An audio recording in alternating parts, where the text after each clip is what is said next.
So see the points I have tried to mention here in this video, that the exam is not that difficult that you are thinking. So please take initiative, feel energized and set for the exam.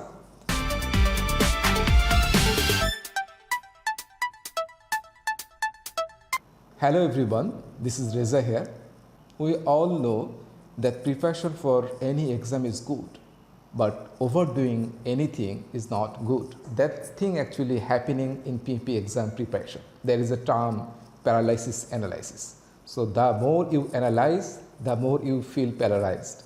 So that is actually happening with the PMP aspirants in 2021. Those who were actually very keen to pass the PMP exam in 2020 or at the beginning of 2021, now it seems everything slowed down. Nobody is sitting for the exam.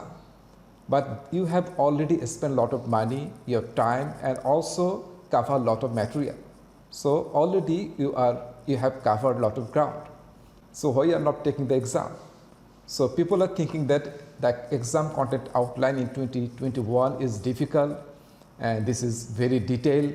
There is agile part, predictive part, and also hybrid part. So people are thinking the new exam is more difficult than the earlier one. But in this video, I will show you the PMP exam in 2021 is more easier than the earlier one. Why? Let me explain you. Number one, the course material and course content. Earlier in PMP exam, you have to cover the PMBOK, the full PMBOK, all right? Then some part of Agile Practice Guide, you see, some part of Agile Practice Guide. And I am in this field for more than 10 years. And we have never ever, and also we have never ever suggested any participant, any PMP aspirants to sit for the exam without go through the Rita Malkehi book. See? So there are a lot of material that you have to cover for the earlier exam. But believe me, in this new version of exam in 2021, PMA has given one book for all the students, preparation book. That is actually PMP authorized PMP exam prep book for the student. That is a student manual that you can purchase from PMI through an ATP. And this is a 400-page book. This is enough for your preparation. So you have to cover this book and the Agile book, not the full book. Maybe if you can focus on chapter 2, 3, 4, 5 and Annex A3, that is enough for your preparation. All right? These two materials. And believe me, this student manual is the best book in the market for your PMP exam prep. And this is a very concise book, Agile, hybrid, and the concept of traditional project, everything is embedded here. And also you will get more than 100 questions that you may get in the PMP exam. All right, and this is prepared by PMI. So if you compare with earlier course material with this course material, this is actually lighter than earlier ones. All right, so this is it. So in terms of content, this is it. Now actually you have a shorter version of content, and that is also guided by PMI directly. So that is a plus. And I am not suggesting anyone to read other books like Rita Malkehi or Head First book or any other book. If you can cover the student manual, Agile Practice Guide, and with that if you can skim through some concept from PMBOK, that is enough for your PMP exam. Then let's talk about the second question. The second question that PMP aspirants feeling difficult. That is the question types. So people are saying earlier there are only one type of questions in the exam, only classical multiple choice questions. Now there will be 5, 6 types of questions. But believe me, the classical multiple choice questions are difficult than other questions. Why? Because most of the multiple choice questions will be situational questions. All right, and you have to find out the best answer from that situation, and that is not very easy. But if you see other questions like multiple response, matching, true, false, blank space type questions or hot spot type questions, these are actually based on definition, information or knowledge. So these questions will be much easier than multiple choice questions. And another plus point is Still in the PMP exam, the recent PMP exam, you will get 60-70% questions on multiple choice. So that is actually not the difficult part. So I think the change in question is not that difficult that you are thinking of. And the third one is the simulator. Earlier we have seen PMP aspirants, they are actually trying to practice lot of simulator questions from different type of platforms like Project Academy or PM Prepcast or Rita Malkahi's portal. But for this time, what I will suggest, in student manual you will get more than 150 questions that you may find in the PMP exam, and you can understand what type of questions you will get in the PMP exam. And one thing you must remember, understand that whether you practice 1000, 2000 or 3000 questions, you will never ever get a single question common in the PMP exam. That never happened. So why actually you are practicing simulators? To get the concept.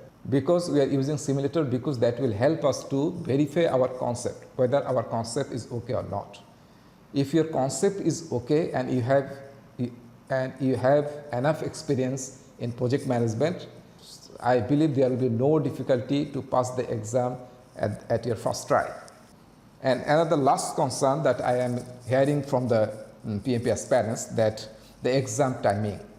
So earlier there was the exam duration was 240 minutes, and now the exam time is 230 minutes. But if you calculate, in 230 minutes you have to solve 180 questions. That means you are getting 77 to 78 seconds for each question. But earlier exam, the students only got 72 seconds for each question. So, and also you have breaks. You have 2 breaks. After 60 questions, you will get 10 minutes breaks. That means you can refresh yourself, re-energize yourself, and another after completing another 60 questions, you can take another 10 minutes breaks. So these breaks are optional. If you want, you can take.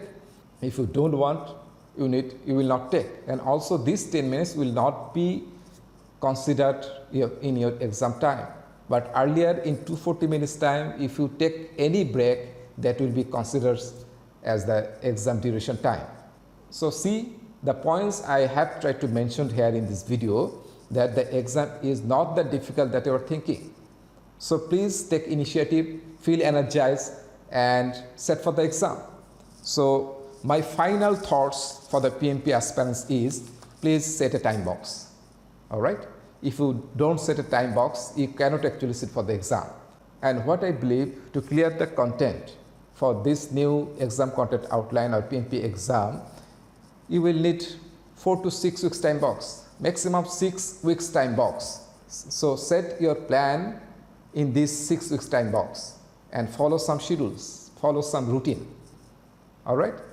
And my guideline is, please read this PMP student manual, PMP exam prep student manual for 2 times, and this Agile practice guide chapter 2, 3, 4, 5 and Annex A3 for 2 times, and also skim through some concepts related to process, especially related to process from PMBOK. Just skip through, not deep dive. That will be enough for your PMP exam. And the last one is practice some simulators. But don't go for any available platforms in the market, because what I believe, no simulation platform is mature as of now. Rather, PMA has provided 200 plus questions for traditional projects, 100 plus questions for Agile and hybrid type of questions to the premium ATPs. So try to collect those questions and practice those questions for your PMP exam. That will be enough. So please just cover those questions, all right? Because concept is the key. Practicing a lot of questions will not make any sense. And my final comment is, take some guided approach. That means, please connect with any mentor or coach from a good mentor, all right? And that should be continuous guided approach, all right, for this 6 weeks time box. If we follow this advice, I don't think the exam will be that difficult that you are thinking of. Good luck, PMP aspirants. Happy learning, happy project management. Thank you.